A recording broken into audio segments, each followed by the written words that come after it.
The Prince of Preachers.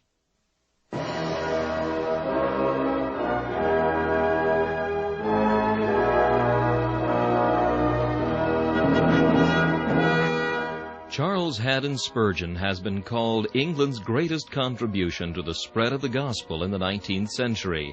One of his contemporaries said that the chief secret of Spurgeon's attractiveness was the fact that, in every sermon, no matter what the text or the occasion, he explained the way of salvation in simple terms. Spurgeon's messages remain one of the great treasure houses of Christian literature, still bringing the light of the gospel and the comfort of the Scriptures to hungry souls long after the preacher has passed into glory. This is Charles Kelsch inviting you to listen to a message from the Prince of Preachers.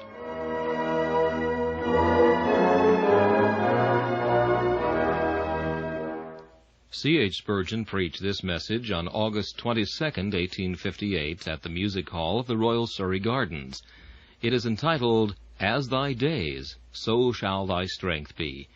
The text is found in Deuteronomy chapter 33 and verse 25, As thy days, so shall thy strength be. Beloved, it seems a sad thing that every day must die and be followed by a night. When we have seen the hills clad with verdure to their summit, and the seas laving their base with a silver glory, when we have stretched our eye far away and have seen the widening prospect full of loveliness and beauty, we have felt sad that the sunlight should ever set upon such a scene, and that so much beauty should be shrouded in the oblivion of darkness. But how much reason have we to bless God for nights? For if it were not for nights, how much of beauty never would be discovered? Never should I have considered the heavens, the work of thy fingers, O my God, if thou hadst not first covered the sun with a thick mantle of darkness. The moon and the stars which thou hast ordained had never been bright in mine eyes, if thou hadst not hidden the light of the sun, and bidden him retire within the curtains of the west. Night seems to be the great friend of the stars. They must be all unseen by eyes of men, were they not set in the foil of darkness. It is even so with winter. We might feel sad that all the flowers of summer must die, and all the fruits of autumn must be gathered into their storehouse, that every tree must be stripped, and that all the fields must lose their fair flowers. But were it not for winter, we should never see the glistening crystals of the snow. We should never behold the beauteous festoons of the icicles that hang from the eaves. Much of God's marvelous miracles of hoar frost must have been hidden from us, if it had not been for the chill of winter, which, when it robs us of one beauty, gives us another. When it takes away the emerald of verdure, it gives us the diamond of ice. When it casts from us the bright rubies of the flowers, it gives us the fair white ermine of snow. Well now, translate those two ideas, and you will see why it is that even our sin, our lost and ruined estate, has been made the means in the hand of God of manifesting to us the excellencies of his character. My dear friends, if you and I had been without trouble, we never could have had such a promise as this given to us. As thy days, so shall thy strength be. It is our weakness that has made room for God to give us such a promise as this. Our sins make room for a Savior. Our frailties make room for the Holy Spirit to correct them. All our wanderings make room for the Good Shepherd, that he may seek us and bring us back. We do not love nights, but we do love stars. We do not love weakness, but we do bless God for the promise that is to sustain us in our weakness. We do not admire winter, but we do admire the glittering snow. We must shudder at our own trembling weakness, but we still do bless God that we are weak, because it makes room for the display of his own invincible strength in fulfilling such a promise as this. In addressing you this morning, I shall first have to notice the self-weakness which is implied in our text. Secondly, I shall come to the great promise of the text, and then I shall try and draw one or two inferences from it ere I conclude. First, the self-weakness hinted at in the text. To keep to my figure, if this promise be like a star, you know there is no seeing the stars in the daytime when we stand here upon the upper land. We must go down a deep well, and then we shall be able to discover them. Now, beloved, As this is daytime with our hearts, it will be necessary for us to go down the deep well of old recollections of our past trials and troubles. We must first get a good fair idea of the great depth of our own weakness before we shall be able to behold the brightness of this rich and exceeding precious promise. A self-sufficient man can no more understand this promise than a coal-heaver can understand Greek. He has never been in a position in which to understand it. He has never learned his own need of another's strength, and therefore he cannot possibly understand the value of a promise which consists in giving to us a strength beyond our own. Let us for a few minutes consider our own weakness. Ye children of God, have ye not proved your own weakness in the day of duty? The Lord has spoken to you, and he has said, Son of man, run and do such and such a thing which I bid thee. And you have gone to do it. But as you have been upon your way, a sense of great responsibility has bowed you down, and you have been ready to turn back even at the outset, and to cry, Send by whomsoever thou wilt send, but not by me. Reinforced by strength, you have gone to the duty. But while performing it, you have at times felt your hands hanging exceeding heavy, and you have had to look up many a time and cry, O Lord, give me more strength, for without thy strength this work must be unaccomplished. I cannot perform it myself. And when the work has been done, and you have looked back upon it, you have either been filled with amazement that it should have been done at all by so poor and weak a worm as yourself, or else you have been overcome with horror that you have been afraid the work was marred, like the vessel on the potter's wheel, by reason of your own want of skillfulness. I confess in my own position, I have 1,000 causes to confess my own weakness every day. In preparing for the pulpit, how often do we discover our weakness when 100 texts exhibit themselves, and we know not which to choose, and when we have selected our subject, distracting thoughts come in, and when we could concentrate our minds upon some holy topic, we find they are carried hither and thither, driven about like the minds of children by every wind of thought. And when we bow our knees to seek the Lord's help before we preach, how often does our tongue refuse to give utterance to the earnestness of our hearts? And alas, how frequently, too, is our heart cold when we are about to enter upon an occupation which requires the heart to be hot like a furnace, and the lip to be burning like a live coal.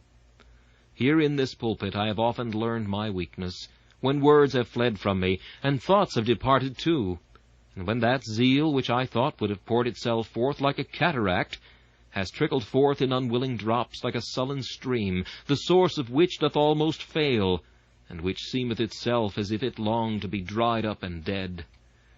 And after preaching, how have I cast myself upon my bed, and tossed to and fro, groaning because I thought I had failed to deliver my message, and had not preached my Master's word as my Master would have me preach it.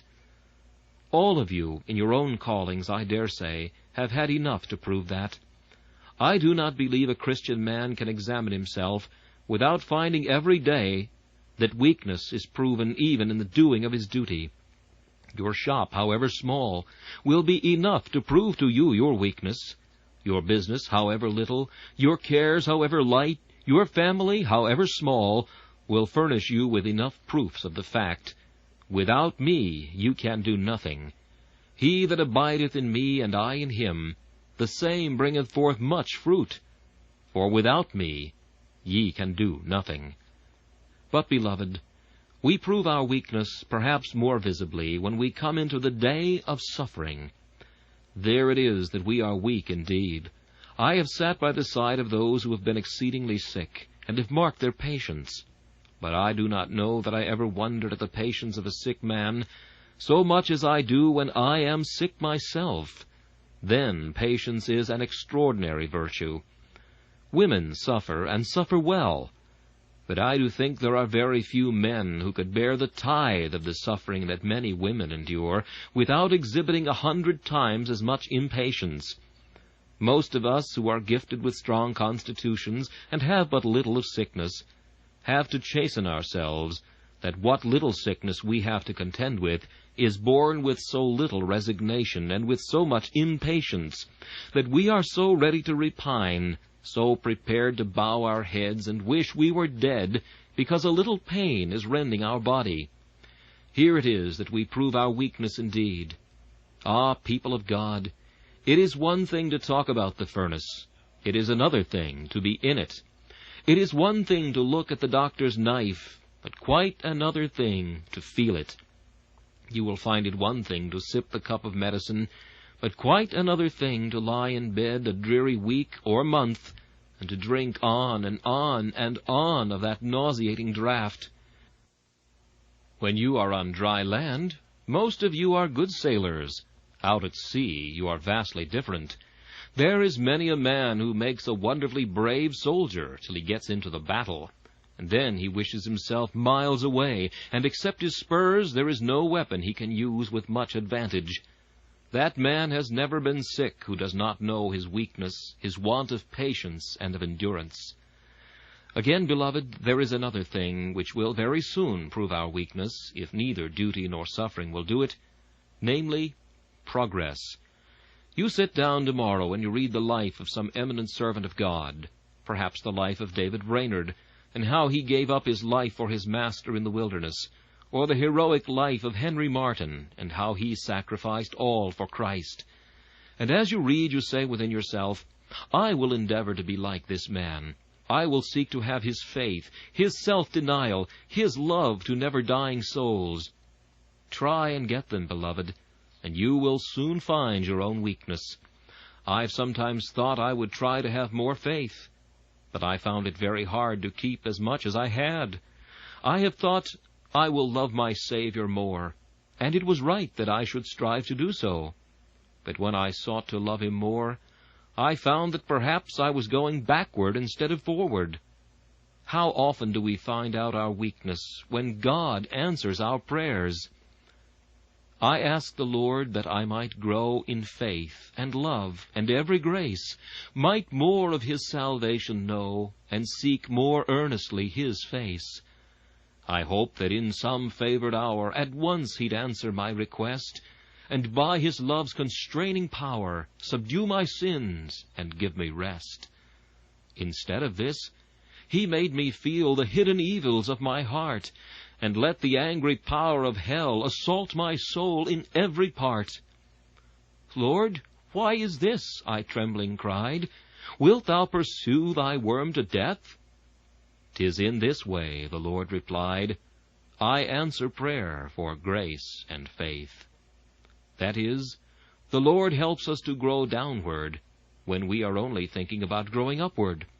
Let any of you try to grow in grace and seek to run the heavenly race and make a little progress, and you will soon find in such a slippery road as that which we have to travel that it is very hard to go one step forward, though remarkably easy to go a great many steps backward. If neither of these three things will prove thy weakness, Christian, I will advise thee to try another. See what thou art in temptation. I have seen a tree in the forest that seemed to stand fast like a rock. I have stood beneath its wide-spreading branches, and have thought to shake its trunk to see if I could, but it stood immovable. The sun shone upon it, and the rain descended, and many a winter's frost sprinkled its boughs with snow, but still it stood fast and firm. But one night there came a howling wind which swept through the forest, and the tree that seemed to stand so fast lay stretched along the ground, its gaunt arms, which once were lifted up to heaven, lying helplessly broken, and the trunk snapped in twain. And so have I seen many a professor, strong and mighty, and nothing seemed to move him. But I have seen the wind of persecution and temptation come against him, and I have heard him creak with murmuring, and at last have seen him break in apostasy, and he is lain along the ground, a mournful specimen of what every man must become, who maketh not the Lord his strength, and who relieth not upon the Most High. Ah, says one, I do not believe I could be tempted to sin. My friend, it depends upon what kind of temptation it should be. There are many of us here who could not be tempted to drunkenness, and others who could not be tempted to lust. If the devil should set before some of you cups of the richest wines that ever came from the vintages of Burgundy or of Xerez, you would not care for them. If you did but sip them, it would suffice you. It would be in vain to tempt you with a drunkard's song. Nothing could induce you to lose your equilibrium by intoxicating liquors. But perhaps you are the very man whom a temptation of lust might overthrow, while there be other men whom neither lust nor wine can overcome, who may be led by a prospect of profit into that which is dishonest, and others again whom neither profit nor lust nor wine would turn aside, may be overthrown by anger or envy or malice. We have all our tender points. When Thetis dipped Achilles in the Styx, you remember she held him by the heel. He was made invulnerable wherever the water touched him, but his heel, not being covered with the water, was vulnerable, and there Paris shot his arrow, and he died. It is even so with us. We may think that we are covered with virtue till we are totally invulnerable, but we have a heel somewhere. There is a place where the arrow of the devil can make way. Hence the absolute necessity of taking to ourselves the whole armor of God, so that there may not be a solitary joint in the harness that shall be unprotected against the arrows of the devil. Satan is very crafty. He knows the ins and outs of manhood. There is many an old castle that has stood against every attack, but at last some traitor from within has gone without and said, I know an old deserted passage, a subterranean back way that has not been used for many a day. In such and such a field you will see an opening. Clear away a heap of stones there, and I will lead you down the passage. You will then come to an old door of which I have the key, and I can let you in. And so by a back way I can lead you into the very heart of the citadel, which you may then easily capture. It is so with Satan. Man knoweth not himself so well as Satan knows him. There are back ways and subterranean passages into man's heart, which the devil doth well understand, and he who thinketh that he is safe, let him take heed lest he fall. That is not a bad hymn of Dr. Watts after all, where he tells us that Samson was very strong while he wore his hair, but Samson, when his hair was lost, met the Philistines to his cost, shook his vain limbs with vast surprise, made feeble fight, and lost his eyes. The reason was because there was a back way into Samson's heart. The Philistines could not overcome him. Heaps upon heaps, with the jawbone of an ass have I slain 1,000 men. Come on, Philistines, he will rend you in pieces as he did the young lion. Bind him with green withes, and he will snap them as tow. Weave his locks with a weaver's beam, and he will carry away loom and all, and go out like a giant refreshed with new wine.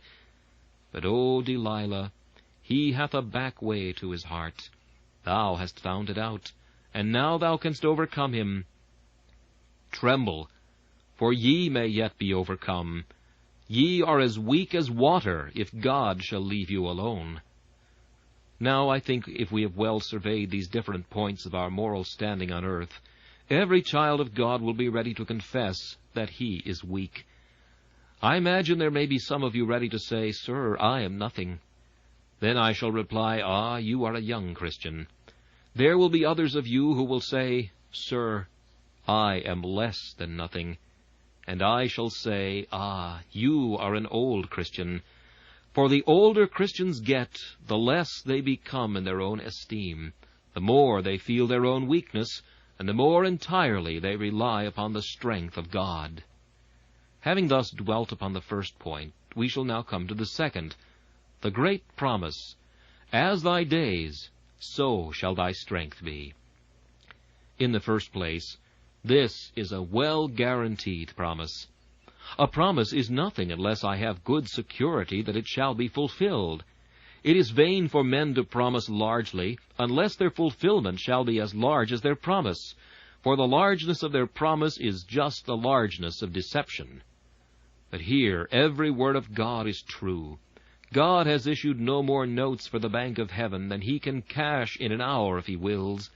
There is enough bullion in the vaults of omnipotence to pay off every bill that ever shall be drawn by the faith of man or the promises of God.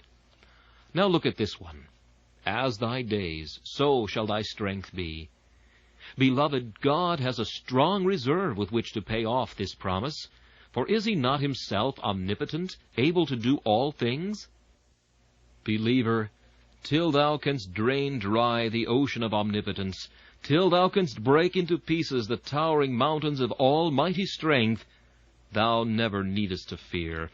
Until thine enemy can stop the course of a whirlwind with a reed, till he can twist the hurricane from its path by a word of his puny lip, thou needest not think that the strength of man shall ever be able to overcome the strength which is in thee, namely, the strength of God. Whilst the earth's huge pillars stand, thou hast enough to make thy faith firm. The same God who guides the stars in their courses, who directs the earth in its orbit, who feeds the burning furnace of the sun, and keeps the stars perpetually burning with their fires, the same God has promised to supply thy strength. While he is able to do all these things, think not he shall be unable to fulfill his own promise. Remember what he did in the days of old, in the former generations. Remember how he spake, and it was done, how he commanded, and it stood fast.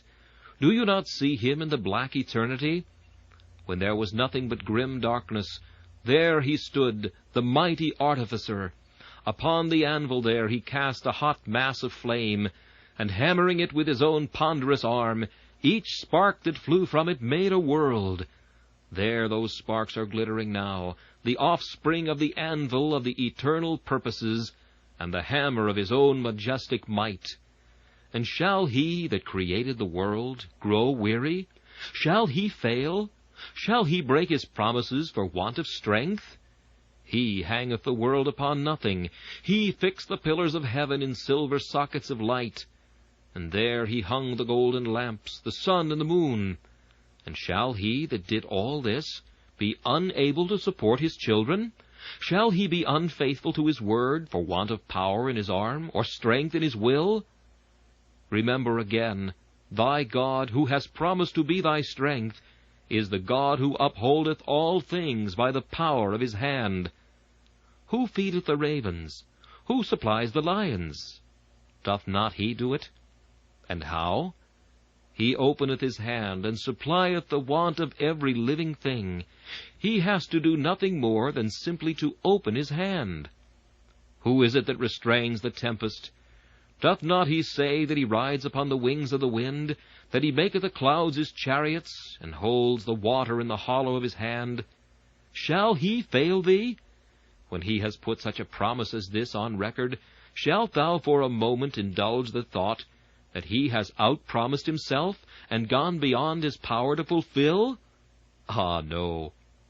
Who was it that cut Rahab in pieces, and wounded the dragon? Who divided the Red Sea, and made the waters thereof stand upright as a heap? Who led the people through the wilderness? Who was it that did cast Pharaoh into the depths of the sea, his chosen captains also in the depth of the Red Sea? Who rained fire and brimstone out of heaven upon Sodom and Gomorrah? Who chased the Canaanite with a hornet, and made a way of escape for his people Israel? Who was it that brought them again from their captivity, and did settle them again in their own land? Who is he that hath put down kings, yea, and slew mighty kings, that he might make room for his people, wherein they might dwell in a quiet habitation? Hath not the Lord done it? And is his arm shortened that he cannot save? Or is his ear heavy that he cannot hear? O thou who art my God and my strength, I can believe that this promise shall be fulfilled, for the boundless reservoir of thy grace can never be exhausted, and the unlimitable storehouse of thy strength can never be emptied or rifled by the enemy. It is, then, a well-guaranteed promise. But now I want you to notice it is a limited promise. What, says one, limited? Why, it says, as thy days, so shall thy strength be. Aye, it is limited. I know it is unlimited in our troubles, but still it is limited. First, it says our strength shall be as our days are. It does not say our strength is to be as our desires are. Oh, how often have we thought, how I wish I were as strong as so-and-so, one who had a great deal of faith. Ah, but then you would have rather more faith than you wanted, and what would be the good of that? It would be like the manna that the children of Israel had.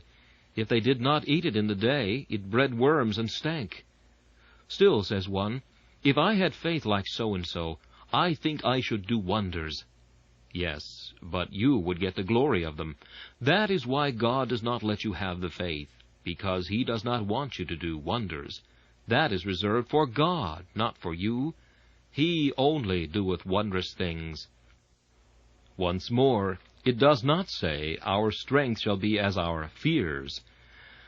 God often leaves us to shift alone with our fears, never with our troubles. Many of God's people have a manufactory at the back of their houses in which they manufacture troubles. And homemade troubles, like other homemade things, last a very long while, and generally fit very comfortably.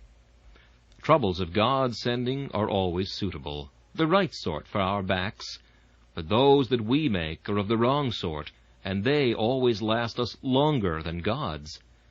I have known an old lady sit and fret because she believed she should die in a workhouse, and she wanted God to give her grace accordingly. But what would have been the good of that? Because the Lord meant that she should die in her own quiet bedroom. I have heard of and known men who, being sick, believed they were dying, and wanted grace to die complacently. But God would not give it them, because He intended them to live. And why should He give them dying grace till they came to die? We have known others who said they wanted grace to endure many troubles which they expected to come upon them. They were going to fail in a fortnight or so. But they did not fail, and it was no wonder they had not grace given to them, because they did not require it. The promise is, as thy days, so shall thy strength be. When your vessel gets empty, then will I fill it. I will not give you any extra over and above.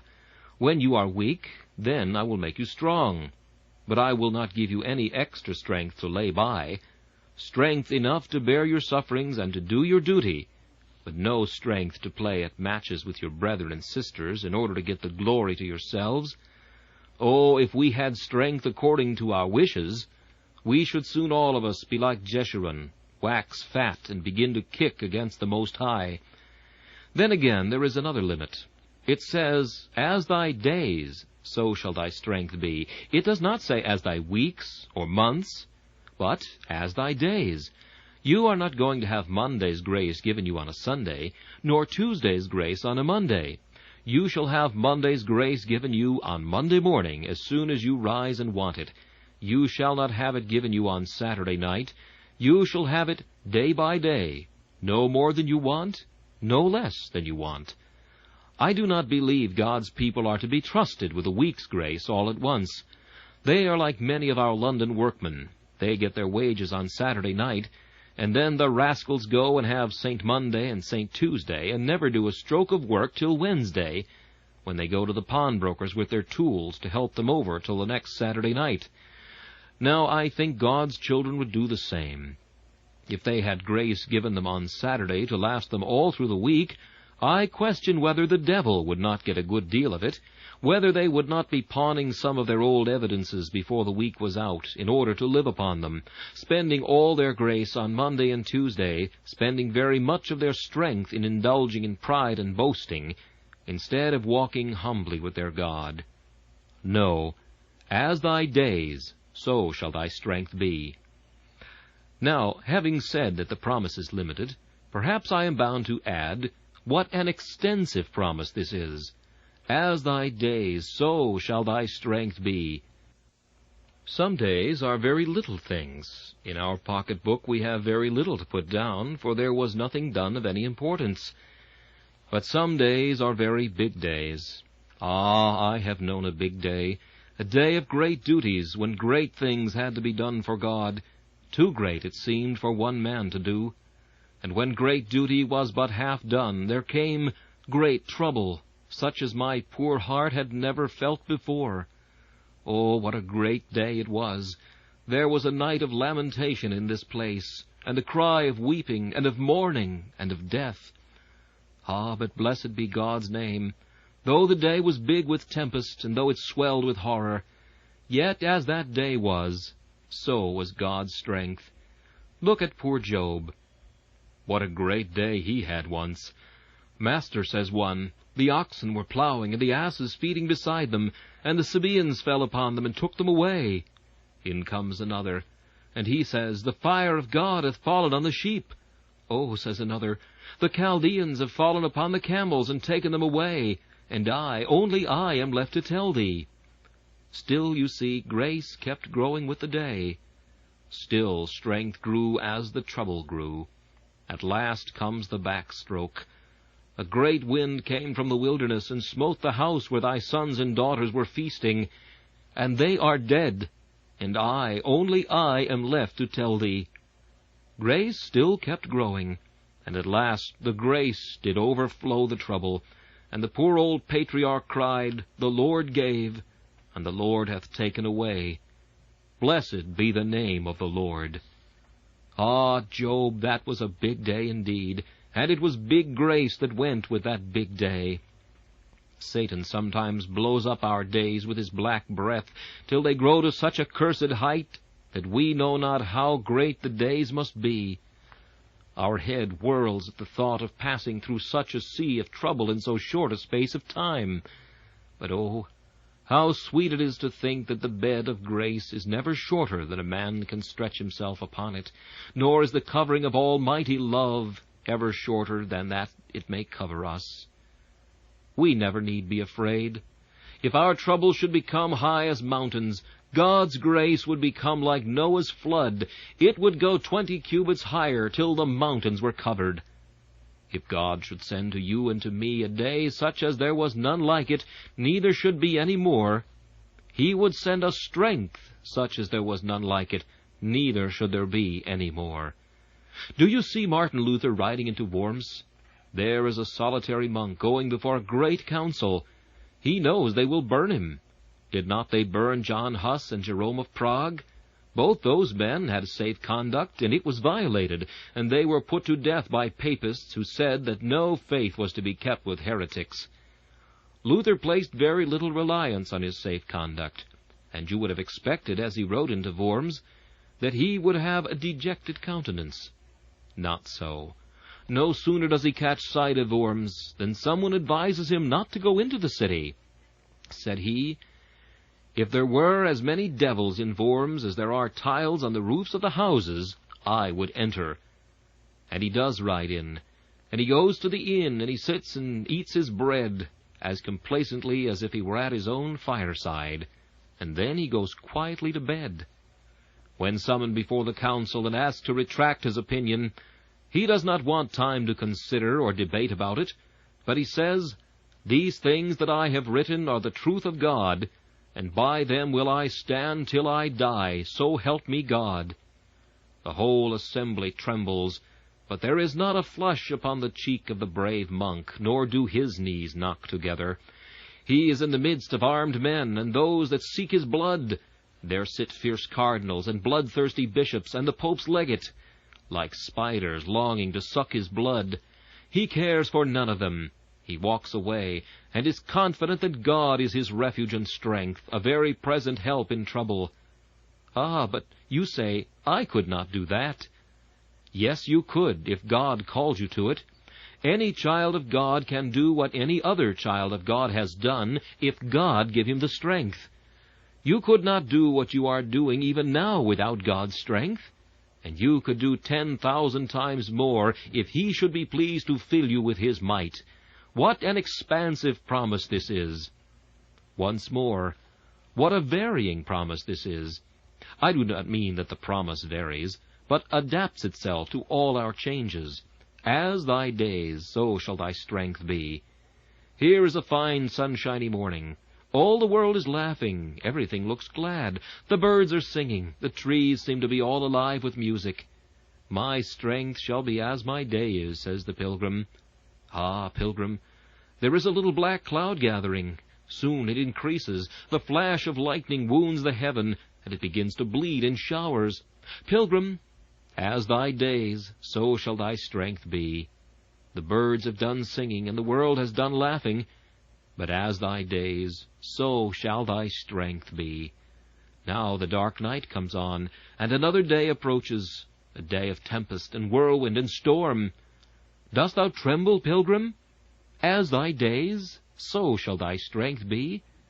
But there are robbers in the wood. As thy days, so shall thy strength be. But there are lions which shall devour me. As thy days, so shall thy strength be. But there are rivers, how shall I swim them? Here is a boat that may carry thee over. As thy days, so shall thy strength be. But there are fires, how shall I pass through them? Here is the garment that will protect thee. As thy days, so shall thy strength be. But there are arrows that fly by day. Here is thy shield. As thy days, so shall thy strength be. But there is the pestilence that walketh in darkness. Here is thy antidote. As thy days, so shall thy strength be. Wherever you may be, and whatever trouble awaits you, as thy days, so shall thy strength be. Children of God, cannot you say that this has been true hitherto? I can. It might seem egotistical if I were to talk of the evidence I have received of this during the past week, but nevertheless I cannot help recording my praise to God. I left this pulpit last Sunday as sick as any man ever left the pulpit, and I left this country, too, as ill as I could be. But no sooner had I set my foot upon the other shore, where I was to preach the gospel, than my wonted strength entirely returned to me. I had no sooner buckled on the harness to go forth and fight my Master's battle, than every ache and pain was gone, and all my sickness fled. And as my day was, so certainly was my strength. I believe if I were lying on a dying couch, if God called me to preach in America, and I had but faith to be carried down to the boat, I should have strength given me, though I seemed to be dying, to minister as the Lord had appointed me. And so would each of you, wherever you might be, find that as your day was, so your strength should be. And in conclusion, what a long promise this is.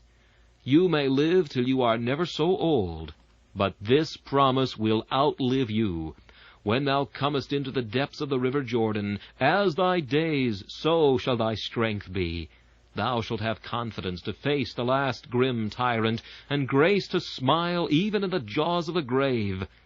And when thou shalt rise again in the terrible morning of the resurrection, as thy days, so shall thy strength be. Though the earth be reeling with dismay, thou shalt know no fear.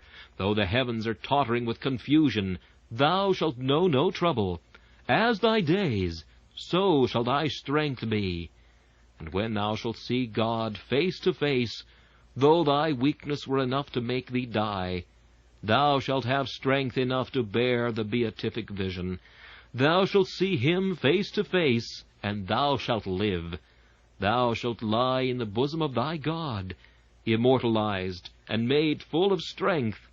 Thou shalt be able to bear even the brightness of the Most High. What inference shall I draw except this? Children of the living God, be rid of your doubts, be rid of your trouble and your fear.